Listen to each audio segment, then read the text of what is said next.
Nako po mga kababayan, matindi itong pahayag ni Attorney Topacio at hinamon si Presidente Marcos. Eto na mga kababayan, panoorin natin yung kanyang mensahe at binanatan ng gobyerno ni Pangulong BBM. Ito na. I would like to respectfully ask the President, Sir, kung hindi ikaw ang mastermind, sino? Ba't hindi mo masabi? Hanggang ngayon, September pa yung ICI mo, hindi mo pa rin masabi. Di ba? Kung ikaw ang nagpa-imbestiga, ano nangyari sa investigasyon? Bakit hindi mo pa rin masabi hanggang ngayon kung sino ang mastermind? At sa nakikita mo na yung National Expenditure Program mo ay nilakihan na naman, just like before, nung sinabi mong mahiya naman kayo, bakit ayaw mong sabihin sa present na House, mahiya ulit kayo? I mean, what gives? Salita lang ba, Mr. President? Are you not going to tell the Filipino people kung sinong dapat mahiya? Sino man dapat mahiya talaga rito? Kung hindi kayo, sinong dapat mahiya? Yung pinsan mo ba? Yung anak mo ba? Sinong dapat mahiya, Mr. President? Why are you so silent? Bakit puro lip service? So that is my challenge. Work Sabi, is a matinding pain in the challenge, apps. mga kababayan. My files are in this app. My chat's in this app.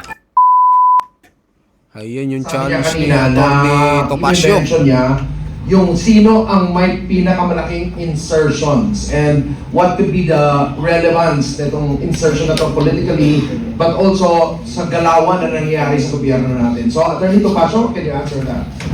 Yes, maraming salamat, Rob. But before I do, nais ko lang sabihin something very brief. I'd like to issue a respectful challenge to our President. Mr. Marcos, di ba ang narrative na iyong pinopromote ay hindi ako kasama dyan sa mga flood control scandals na yan. And in fact, ang sabi mo, ako nga ang nagpa-imbestige. Sinasabi mo yan constantly to your mouthpiece. At sinabi mo pa nga, di ba, noong ikaw ay nag-speech nung SONA, mahiya naman kayo. Now, I would like to respectfully ask the President, Sir, kung hindi ikaw ang mastermind, sino? Ba't hindi mo masabi? Hanggang ngayon, September pa yung ICI mo, hindi mo pa rin masabi. Di ba? Kung ikaw ang nagpa-imbestiga, ano nangyari sa investigasyon? Bakit hindi mo pa rin masabi hanggang ngayon kung sino ang mastermind? At sa nakikita mo na yung National Expenditure Program mo ay nilakihan na naman, just like before, nung sinabi mong mahiya naman kayo, bakit ayaw mong sabihin sa present na House, mahiya ulit kayo? I mean, what gives? Salita lang ba, Mr. President? Are you not going to tell the Filipino people kung sinong dapat mahiya? Sino man dapat mahiya talaga rito? Kung hindi kayo, sinong dapat mahiya? Yung pinsan mo ba? Yung anak mo ba? Sinong dapat mahiya, Mr. President? Why are you so silent? Bakit puro lip service? So that is my challenge. Ngayon, ito naman public knowledge naman, pero alam nyo, magugulat kayo. Because, alam nyo, yung sinasabi nga po sa Konstitusyon, Rob, na the legislature is the guardian of the public purse. Alam nyo, dapat po ang ginagawa ng ating legislatura ay magtipid.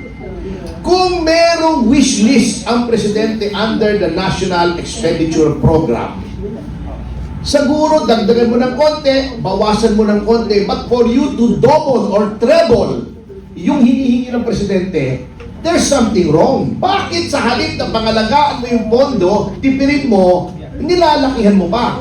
Walang iniwan niya sa anak mo eh. Humihingi ng allowance, Dad, may party ako sa Sabado, pahingi naman 1,000. Wag, 800 lang. Eto, baliktad eh.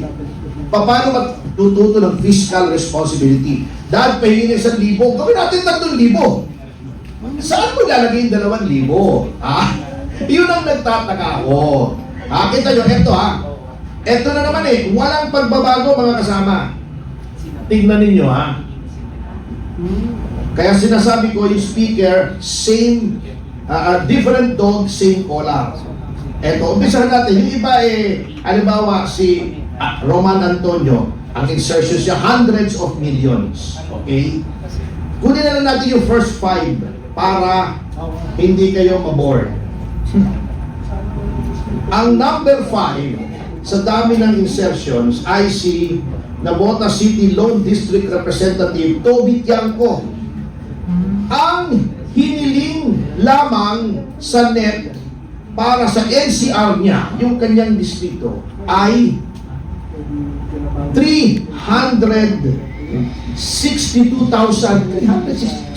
million.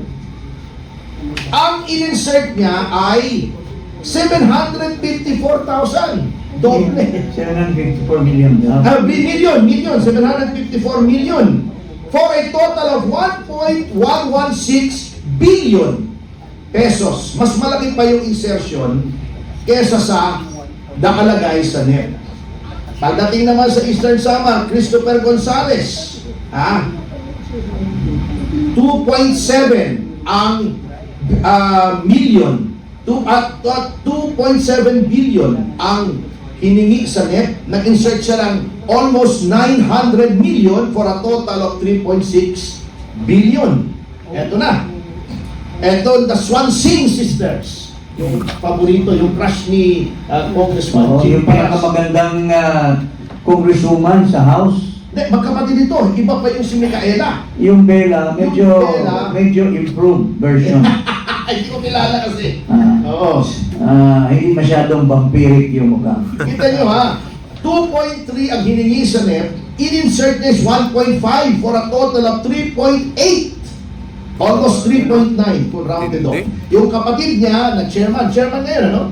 Chairman ng APRO, yeah. Oo. 1.7 ang in-insert sa 1.6 for a total of 3.4 billion. Hindi yung billion ng insertions.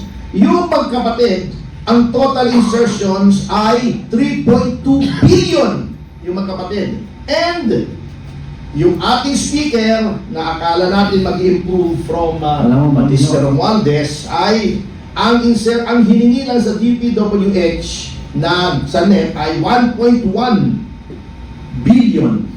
Ang in-insert na ay 2.6, halos triple. Malaki, no? In-triple niya for a total of Grabe, si 3.783 billion pesos. Yan ba ang reform budget? Yan ba ang nahiyang mga tao? Hindi po sila nahiya. What are we going to do with this? Bago si Vince Dizon, sapagkat alam naman natin, alter ego siya ng presidente, kunyari pa, binawasan niya, bago nag-sorry, insufficient data daw, kinastify pa niya yung increase. Kaya daw ganyan lang maliit, kasi mali daw yung finid niya sa presidente, doon sa NEP. Can you imagine? For someone to admit that he should have been fired on the spot. Bakit mali yung binigay mo sa presidente? Na-misread siya formulating the NEP na kailangan pa dagdagan ng House. Can you imagine ang pinagluloko tayo? So yan po sinasabi ko. There seems to be no hope. Hanggang matapos po ang termino nitong Pangulong ito, ganyan po na ganyan. Dahil nga, hindi po sila pwede matanggal ng insertions kasi ipanunuhol po nila yan. Pagdating ng February 26 ba? O 6. Yung February 26. 6. Pagdating ng February 26, Deadline. kakailanganin nila yung perang yan. Sapagkat katulad nga na sinabi ni Chairman Cardema, depende ang budget mo doon sa agreement or disagreement mo doon sa pinagagawa nila sa'yo. Ayaw mo pumirma, wala kang budget, pipirma ka, sagana ka sa budget. So, yun po ang malaking problema kung bakit hindi, never, na mare-reform ang ating budget. Okay, so bago po tayo Kasama Ayun, ang mga pamilya at kababayan, no? Jollibee, Buo ang saya ng Pasko. So guys, mag-comment po kayo. Ano masasabi nyo dito sa pahayag po ni Attorney Topacio dito sa kanyang Sniwalt. Grabe yung mga insertion, no? Ang lalaki, mga kababayan. Talagang kikilabutan ka. At sinabi niya nga dito, magiging panuhol daw nila ito pagdating ng February, mga kababayan. Mag-comment kayo, mag-like at mag-subscribe sa ating video. At sa mga bagong pasok dyan, pa-subscribe din po ng ating channel, mga kababayan. Maraming salamat po.